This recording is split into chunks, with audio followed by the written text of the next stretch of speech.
What is going on, guys? This is your boy Tropical Habs back here today for a brand new YouTube video. Today we're here to talk about the Montreal Canadiens as they're facing the LA Kings tonight, and we're gonna talk about a LA Kings player that used to be a former Montreal Canadiens, and that player is Quebec centerman, former first-line center for the Montreal Canadiens, in Philippe Danault, and how the Montreal Canadiens made a mistake by not re-signing him with the club. Philippe Danault got drafted first round in the first round in the 2011 NHL entry draft, 26th overall by the Chicago Blackhawks.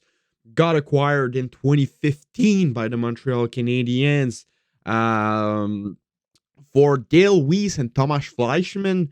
Really, really good trade for the Canadiens. Really, really good trade for Bergevin. One of his biggest steal as the Canadiens GM. So yeah, we're gonna look at Danault. We're gonna look at how he did with Canadiens, how he's doing with the LA Kings, and why do I think that the Canadiens should have re-signed him.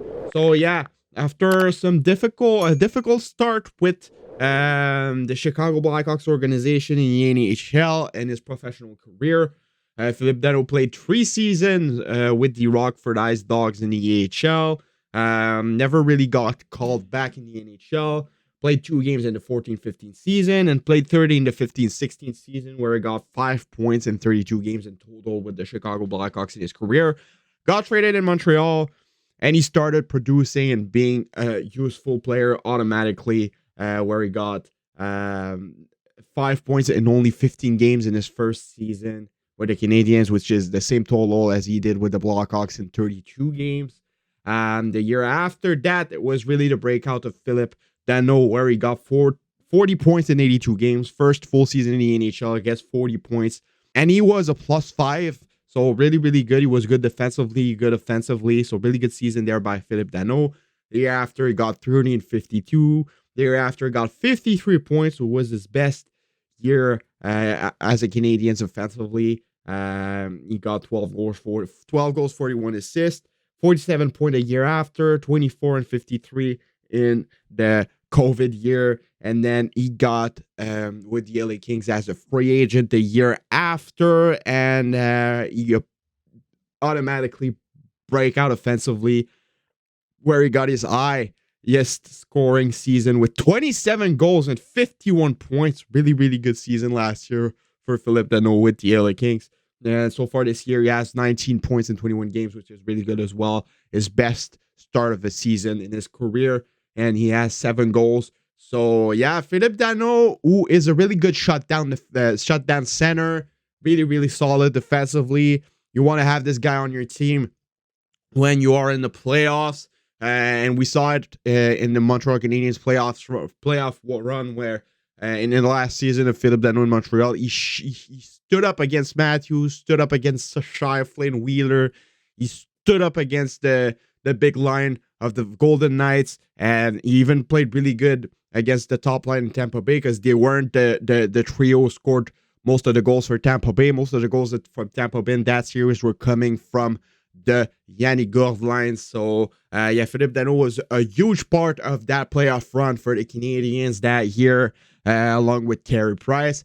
And after that, the Canadiens decided not to re-sign Philippe Danault because he was asking for too much. Honestly, I don't think he was asking for too much. He wanted to have 5.5 million. Bergevin only wanted to give him 4.8, and they didn't give him an offer after Danault refused that one. So decided to go and sign with the LA Kings. And I've been wondering, like, why not give him the money he wanted? He was just coming out of a huge playoff run for the Canadiens, and by the look of what he's doing right now with the LA Kings, he could have had some good offensive season if they gave him the opportunity to play in a more offensive role. And I think he would have fit a way better than Christian Dvorak right now in the Martin St. Louis system. I think he would be really, really good in the Martin St. Louis system, the man-to-man system, and I think he would be right now one of the best Habs player. And having a center line of Suzuki, Monahan, and Danault would have been huge. Honestly, would have been huge, really, really huge. And having a 2-punch at the center line of Suzuki and Danault when you're going to playoffs, looking at what Suzuki's become with the Canadiens, it would have been insane. And for $500,000, I think Bergevin could have re-signed him, like, honestly. And at first, it was said that Phil Dano didn't want it to re-sign with the Canadiens, but he said that he didn't. He refused an offer because he wanted a little more, and the Canadiens didn't offer anything back. So he decided to go play with the LA Kings, but he wanted to stay in Montreal. So if Bergevin would have matched what the Kings have offered Philip Dano, he would have stayed in Montreal, and we would have had a really, really good center still with the Canadiens. And I think it's one of the biggest mistakes the Canadiens have made over the last couple of years, because Philip Dano was the main piece of that center line for years. And he would have been really useful to have in a rebuild, in my opinion. And instead of signing Mike Hoffman for 4.5, they should have just given a million extra to Philip Dano, because he was a really good player for the team. So, yeah, let me know what you guys all think about this in the comments below. It's been your boy Tropical Habs. Can't wait to see him play tonight at the Bell Center again. And yeah, enjoy the game. We're going to see you at 10 tonight for a Habs review. It's been your boy Tropical Chill. Bye-bye. Have a nice rest of your day.